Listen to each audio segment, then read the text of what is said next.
What's up, y'all? Welcome back to another week of the Maryland Made podcast. My name is Will Koras. I'm currently a grad student on the golf team, and I will be hosting today.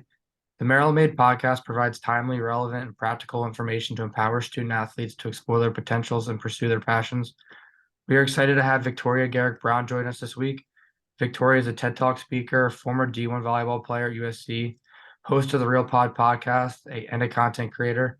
She also created a nonprofit organization called The Hidden Opponent that raises awareness for student athlete mental health. And we're very excited to have her on the podcast today. And just kind of want to start off with, how are you doing? You've kind of had a lot going on in your life since you were last at Maryland. You got married. You're doing really successful in your career. So just like checking in, how's everything going? Thanks, Will. Well, it's great to see you because we go way back. So it was a no-brainer to come have this conversation with you today. And I'm honored to be here. I love the Maryland community. Go Terps. I'm good. I'm good. Yeah, I got married, have a husband that's new. I would say I'm constantly amazed with how much there is in life to learn and how much room there is to grow. I mean, even when you think you've overcome something or you've lived something or you've graduated college or you've you just feel like, okay, maybe now I have the answers. There's always more to learn. And I don't say that in a stressful way. I say it in an exciting way. Like I just still feel like I'm growing a lot as a person and I'm learning a lot about myself, even beyond sport, which I think is hopeful. That's really good to hear. I kind of agree with that sentiment. Even just being in my fifth year of college, I've learned a lot that I thought I already knew that I really did not know at all. So let's Yeah. kind of go back. I want to talk about what it was like for you to walk on at USC at the volleyball team and actually become a starter. What was that experience like, just being recruited to USC, and then I mean, you walked on one of the best teams in the country, which is something that's a great achievement. Yeah, I think entering USC, I was really excited, eager, coachable, energetic. I kind of was just very bubbly, optimistic person who I think maybe is like the optimal energy you'd want from like an incoming freshman on a team. But quickly, you realize that once you make it to cloud nine, there's a lot that you have to do to stay there. And it was just a really intense and stressful environment, from the practice schedule to the intensity of practice, the pressure of being the number one team in the country, dealing with my own imposter syndrome, navigating everything there is to navigate, social life, school, your major, if you're going to keep your starting spot once you get it. And, I think a lot of that really went hand in hand with what was probably already like budding anxiety, just being a perfectionist out of high school. So while it was an incredible experience, it also led to some of the most intense struggles mentally that I've ever faced. I guess kind of adding on that, and with my own experience with mental health, like I came in as a Yeah. freshman and kind of did a really good job putting on a mask, making everything seem like it was fine, even though it wasn't. It's like, and then it took like talking to people from other teams and hearing another coach say like they encourage it to go see sports psychologists and to reach out. So like, how did you kind of take that step to reach out, start getting help? Yeah, I never thought of myself as someone who would go to therapy. I've always been, you know, a go-getter, a problem solver, and the way that therapy and counseling and seeking help had been, explained to me via media, society, was that it was for people who, weren't leaders and who couldn't figure out their situations. So it was really something I never considered because I didn't want that to be me. I've really bought into that stigma. It wasn't until one of my teammates told me that she was seeing a therapist that I realized, oh, okay, like that's something that I could do because you're doing it, you're cool, you're on my team, and you're struggling. So maybe that's something that I could do. So, it was really having someone that I respected tell me that they went that helped me reach out and ask for help for the first time. Kind of adding on to that is like from a teammate perspective, I think that's something we haven't as a society talked a lot about of how teammates can kind of help with mental health and help just their teammates creating a better culture. Like Mhm. what would you like as a teammate, what do you think you could have done well to create more of a better culture? And then how could teammates help from preventing a lot of the stuff from getting to where it can go? It's such a good question. And it's also tough because you want to be a good teammate and you want to consider everyone else around you's emotions and their headspace, but then also you have to protect your own. And sometimes it can be a lot just to be going through what you're going through. So then to consider someone else, it's tough. So for anyone who's trying to be a good teammate, but trying to keep their self in check, I understand the struggle. I would say at the end of the day, to try to build a human connection with each person on your team. You don't have to be best friends with everyone, but if you can make the effort to, make sure you're connecting with everyone, you're making eye contact, you're asking them, how was your day? If you're in class together, you walk to class, even just shooting a text, you did awesome in the game, or great job today in practice. I know coach was getting on you. And you don't have to check in on all 15, 20 teammates every single day. But, throughout the week, throughout the month, can you make sure that like there's just a little bit of connection between you and those people? I think that's going to go a long way for them. And I think it's going to go a long way for you. I love that advice. It kind of reminds me that we're all people first before student athletes, and to always remember that that's coming. Like the relationship you have with the people is always more important than with the athlete. Totally. And what was that like for you on the golf team? Because it's an individual sport, but college is the only place you're ever on a team of golfers.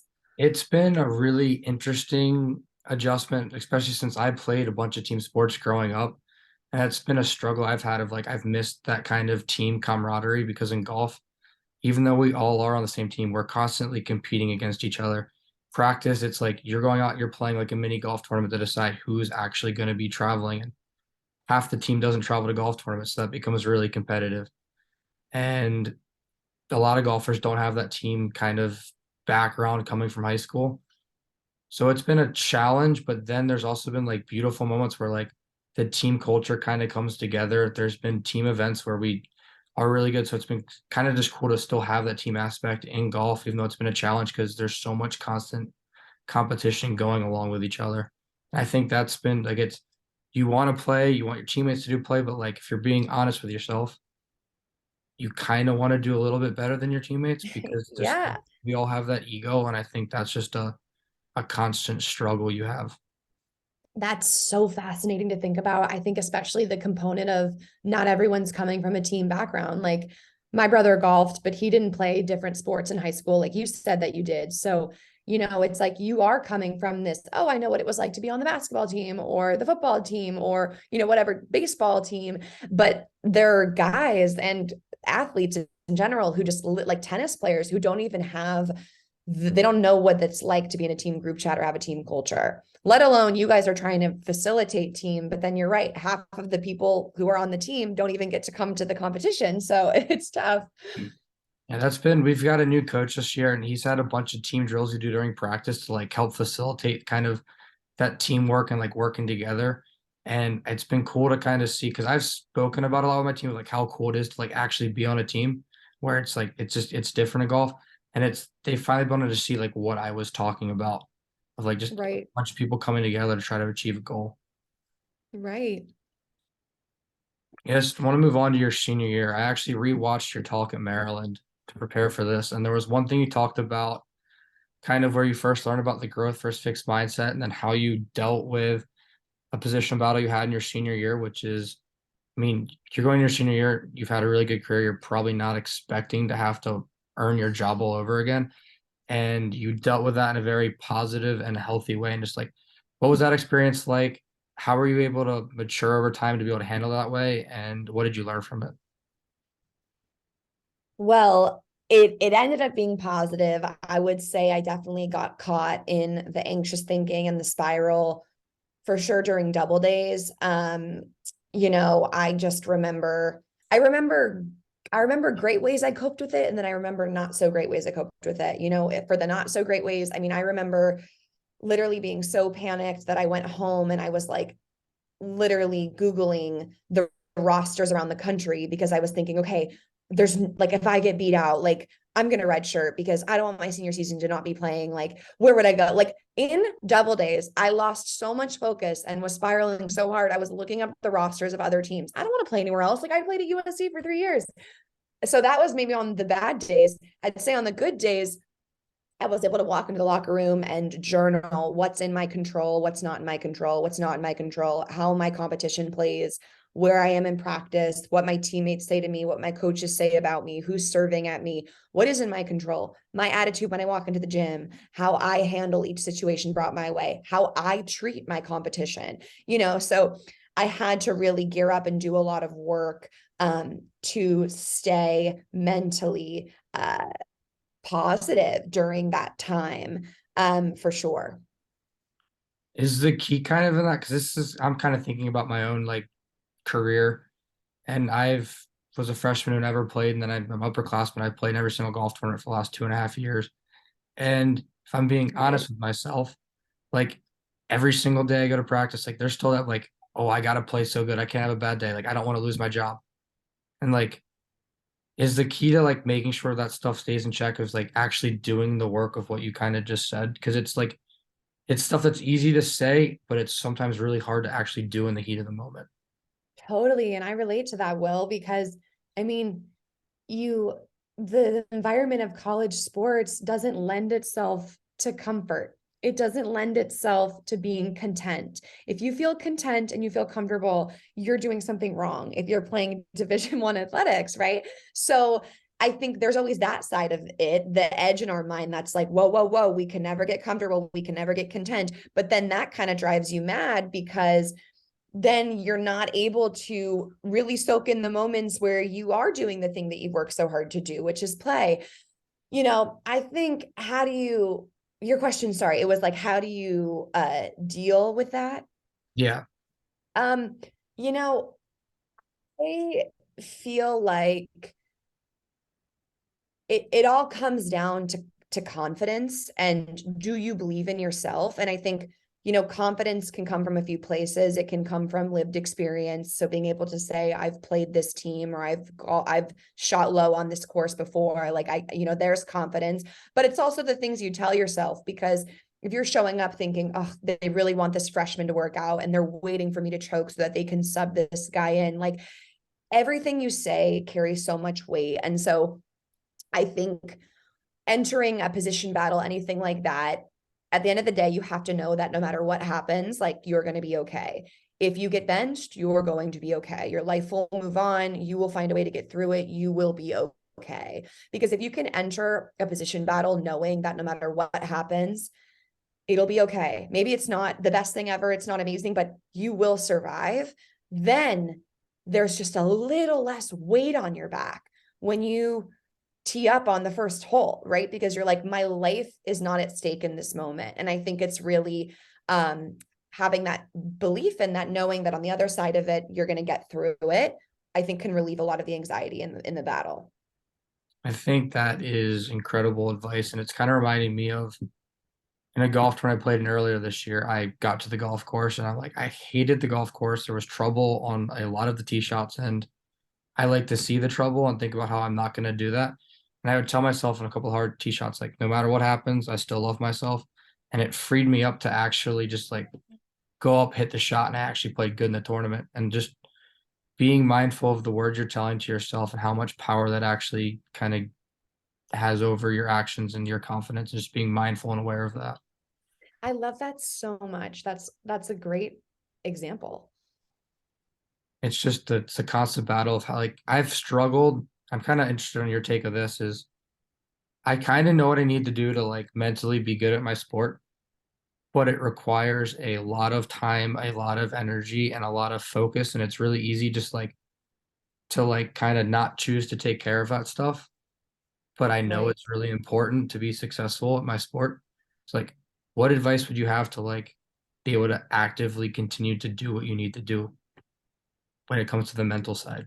Yeah, it's funny because doesn't it feel like it takes so much effort? So I'm just plugging in my computer. It takes so much effort to get to this place, like so much, but then it could be this to lose it all, you know? And so it's like you don't want to for a second let up, but it doesn't feel fair that you can like put so much work in and then it can quickly go away. But actually, I'll check myself right there because I do think there's something to be said about like towards my senior year, I still dealt with performance anxiety for sure, but I had 4 years of reps in me that my worst playing was still far better than my worst playing as a freshman. Do you know what I'm saying? Like your worst round of golf right now is still a lot better than a lot of people's golf. And so I think, you know, if you're having those weeks or there's those times where like it does feel exhausting and there's so much required of you to output and you just don't have it in you, like I think just trying to be as good as you can be when it doesn't feel great. My mentor Nicole Davis always used to tell me like how good can you be when it doesn't feel good to be you. And so if you're showing up to a game and you're just in a funk, you're not, you don't, you feel it's a little bit off. It's like, okay, how good can I be when things are off? How good can I be when I'm not 100% energy? And view it as that. So now you're in a game that you actually have a chance in, because if you're showing up with only 50% in your tank and you're just beating yourself up for not being at 100, I mean, there's no point in that. Like you can't get to 100. You only have 50% energy. Like that's a situation. So if you can accept, okay, I'm at 50 today. How good can my 50 be? I think it then is going to be a better experience and a more exciting challenge as an athlete. And we love challenges. I like that a lot because it's kind of just reframing it into an opportunity to like do something instead of a bad thing. Totally. Um, Next kind of topic I want to hit on, I think it's something every single student athlete and just people in general struggle with is how did you balance sports, school, your social life? I've been told by many people who are really smart that in college you can only do two of those things well, but the older I've gotten and being a kid that went all in on school and sports for a year or two, I've realized that like you do need all three to be a healthy, successful human being. And like, how do you manage that and give the time and energy into all three just to be a successful, like healthy human? So this is hard, I think, for athletes to hear, especially because we want to win and we want to be the best. And if someone tells us we can't do something, that's like our favorite thing to hear because we want to go do it. But when it comes to school, social life, and sports, I mean, it is physically impossible to be outstanding in every arena and have good mental health. Um, you know, and so I think when you start, like at the beginning in the morning of your day, you have to tell yourself, like it is going to be impossible to be perfect at everything. So if I can cut myself some slack, then maybe I can just enjoy the process a little bit more. You know, I won't be so hard on myself when I don't get a straight A, the best statistics on my team, and I'm the most popular kid in school. Like it is literally impossible to do all those things. So I think it's about lowering your own standards for yourself.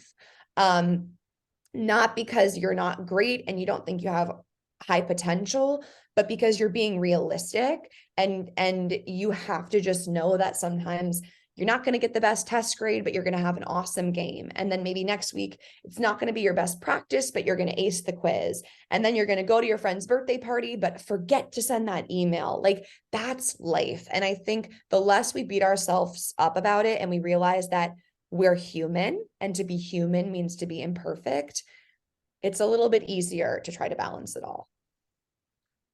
It's very good advice and it's very hard to do.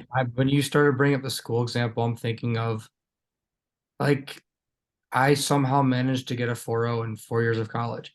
And the amount of unnecessary stress that caused me of like over something that I'm thinking about, like, okay, did I really need to like stress over that little test? Like, if I got a B, like my life would be just the same as it is now.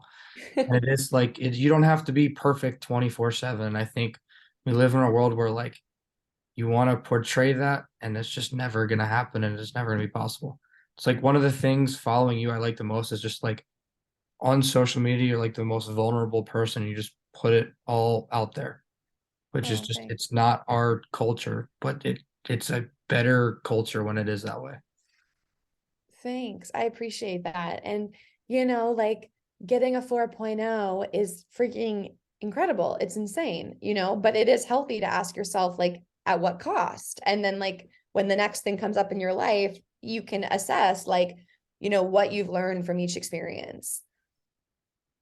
Just kind of stick with the sports thing for one more thing is I believe like coaches play a big role in a lot of this mental health and anxiety and depression stuff.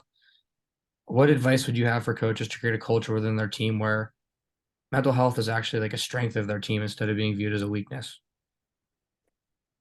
I think that that would be the gold standard, is to integrate the conversation on mental health and mental health practices and mindset training so that it's just as a part of the culture as the physical side of the game is.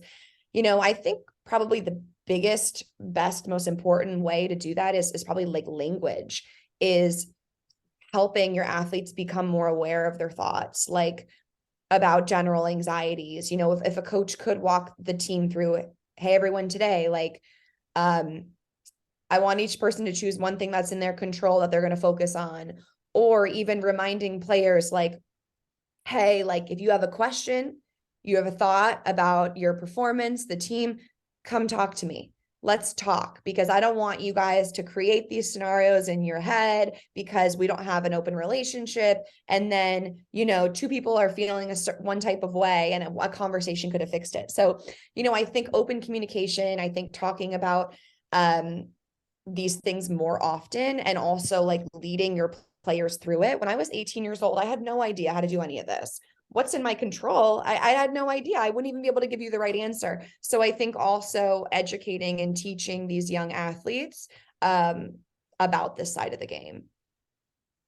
I agree with a lot of that. Like, I want to get into coaching one day. It's always been kind of a passion of mine. And I've always viewed a lot of the stuff I've learned, like, why wouldn't you want to proactively take care of a lot of the stuff with mental health? It's just sports performance. It's like getting better at lifting weights. It's going to benefit your team. And I think it's just something we're still missing in a lot of sports right now. Right. Oh, you're going to be a great coach. We'll What see. level do you want to coach? I want to get into college coaching one day. It's just something that Cool. I've been passionate about for a while. Cool. Kind of transition now, talking a little bit about life after sport. It's something we all have to deal with. I'm coming up on having to deal with that in a couple of months if I don't end up playing professional golf. So, like, what has that transition been like for you? Not being able to play volleyball every single day, not being an athlete, which is most of our identities for our entire life. How's that transition been like? What have you think you've done well? What have you learned about yourself through that experience? Um, Such good questions. This could not be your first podcast hosting experience. You're really good at this, Will. Um, I would say I have learned, what have I learned about myself? Um, I I've learned so much, I think maybe the biggest thing is that I like things to be very definitive. I like things to be very black and white. And I think growing up, it was easy to be like, okay, I'm a volleyball player. I am a student. I'm a journalism major. I go to USC. I would identify with these very like definitive things. And I think when you get out of, the schooling system and you're working and you're just in the world, like, things are not always black and white. You don't know when the next opportunity is going to come. You don't know how long you can have something in your life. And I think living in the gray area has been really hard for me. I've loved the challenge of trying to embrace gray area and realize that life is gray area. So I think that's probably one of the biggest things that I've learned. And then as far as identity, our identity is going to change time and time again. Actually, let me get more specific. The things that we do are going to change throughout our life. I don't play volleyball every day anymore. And I'm sure in like 4 or 5 years, I'll be a mom. It's like we're always going to have different things that we do in our life that are going to shape how we think about ourselves. But it's about really tapping into the core of like who the essence of you is, because what you do will always change. And if you're so tied to what you're doing, I think that's when the ship gets rocked a little bit. I recognize that I played volleyball. I still am driven, coachable, hardworking, competitive. I still am all those things. I just don't apply it to the sport anymore. Just kind of touch on that. How have you leveraged all the skills you've learned from playing a sport into like having a successful career? I think towards my senior year, especially, was when I was really beginning to kind of capitalize on my persona as a college athlete. And I think as far as like leveraging it, playing volleyball on one of the most popular college volleyball teams was helpful. When I started making YouTube vlogs, people were interested in that. I think I kind of just listened to the responses when I gave my TED talk as a sophomore. I didn't have any plans of what that was going to become, but I had so many people reach out to me that I listened to that. Wow, there's a lot of people who relate. There's a lot of people who want to hear more about this. What more can I share? And so, I really feel blessed that I fell into what I do very naturally, but certainly there was a lot of strategy and a lot of wheels turning behind the scenes to properly capitalize and leverage my name, image, and likeness. I couldn't monetize it like the big money makers these days, but I still think I definitely saw the opportunity and I took advantage of it once I realized it was there.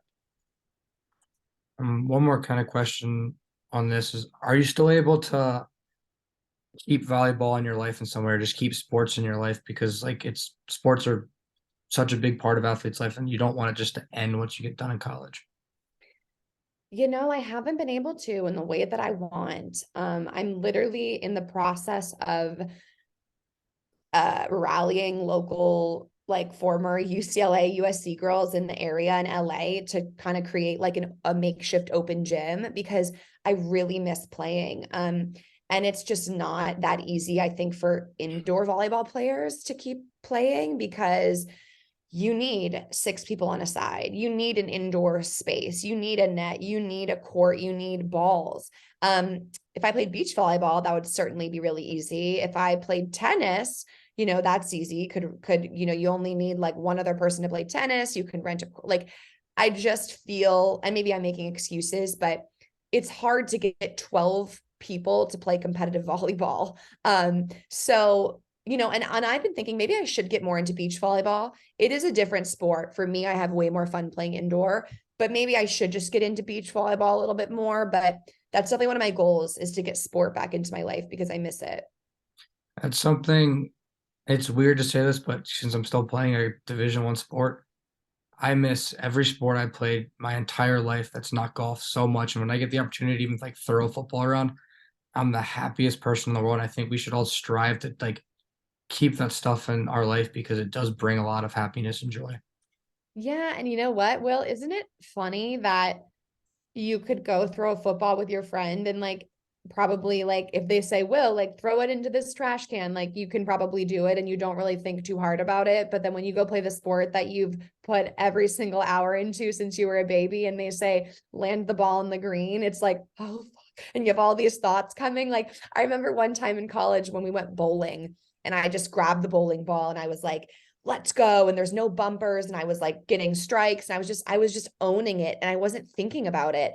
Meanwhile, I know if I was a bowler and that was what I did, that I'd be so mental about I can't hit the bunker and how am I holding my fingers in the slots and how is it rolling? So I think also playing other sports reminds you of the joy of sport and that maybe you can bring that back into the one that you're really good at.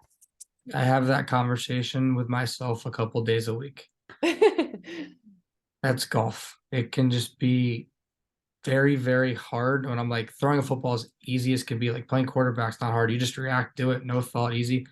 Golf, it's like every single day there's a new thing going on in my head, trying to figure out this, and but just hit the golf ball. You have everything you need inside of you.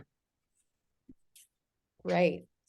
Kind of just to move a little bit on to career development. We've kind of touched on this, but I'm a big believer in having a career where you're very passionate about what you do and you're able to help other people and you're making a difference in the world. And then the money side hopefully comes with that and is good. But I feel like you have a job where like you're very passionate about what you do and you're making a difference in people's lives every single day. How have you kind of been able to take your passions and like turn it into a career?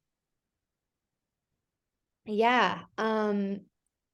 I I mean, I'm definitely grateful for every little thing that happened that kind of led me to this career path because I didn't go to college planning to do this.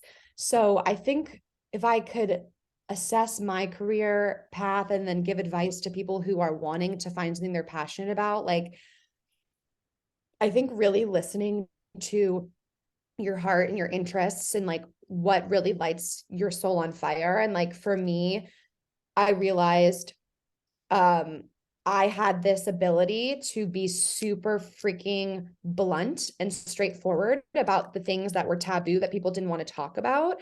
And so I kind of harnessed that as one of my superpowers of like, okay, I'm just going to talk about this.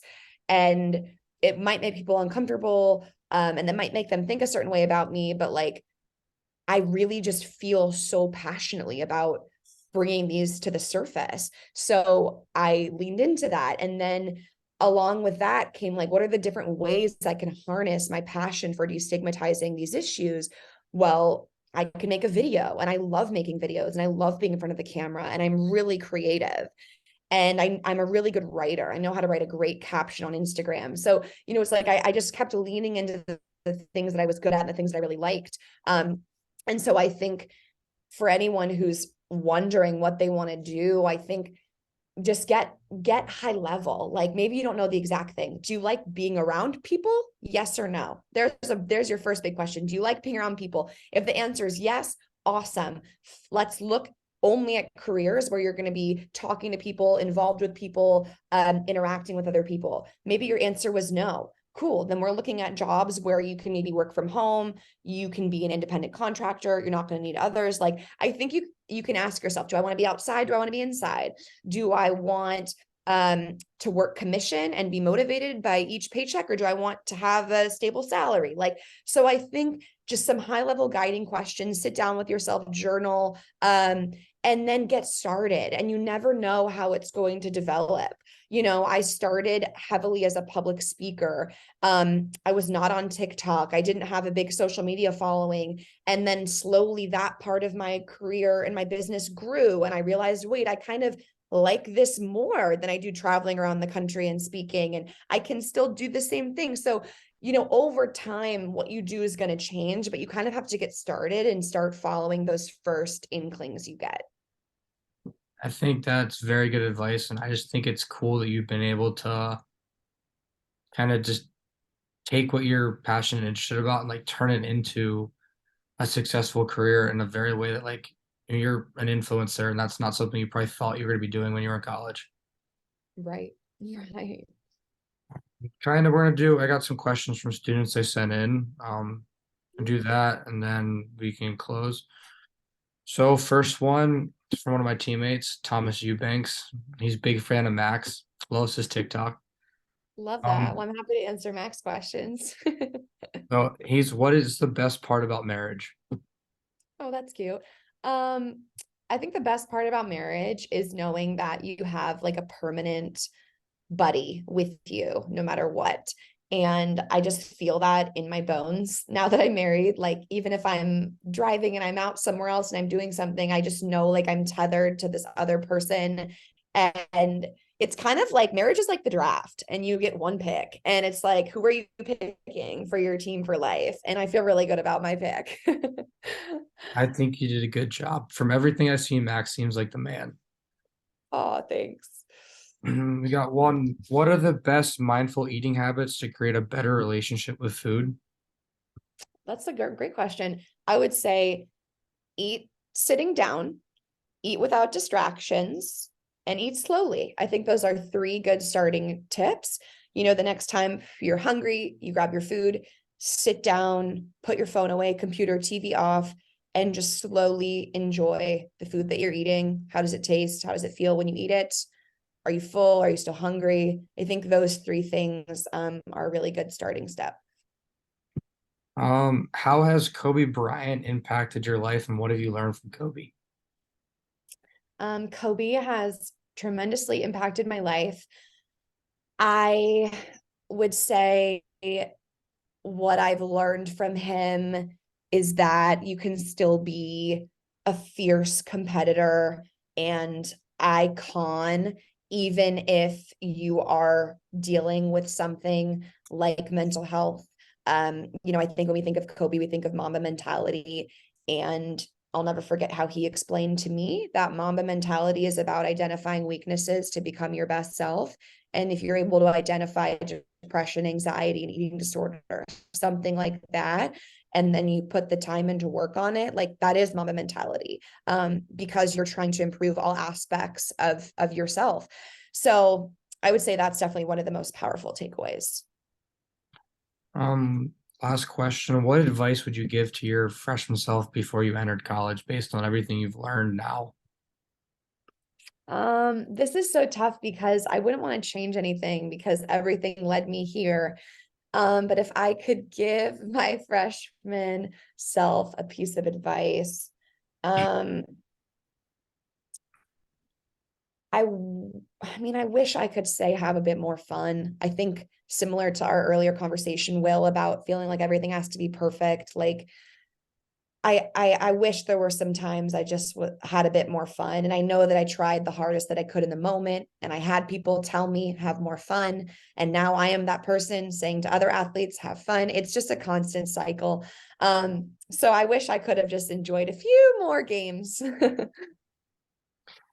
Gato, thank you so much for joining the podcast. In my 5 years at Maryland, you've definitely impacted our community and campus a lot. I always like when I see like one of your Instagram posts and like see some people from Maryland that liked it too. So you've definitely impacted Maryland a lot. You've started a conversation around mental health and just thank you so much for everything you're doing for our school and just for student athletes in general. Last thing, for those of you who aren't following you currently, where can they get in contact with you and where can they follow you on social media? Thanks so much, Will. They can follow me on Instagram and TikTok at Victoria Brown, and my podcast is called Real Pod. And those are the three best places, and then you'll find everything else. Eric, thank you so much for joining. Of course, thanks for having me.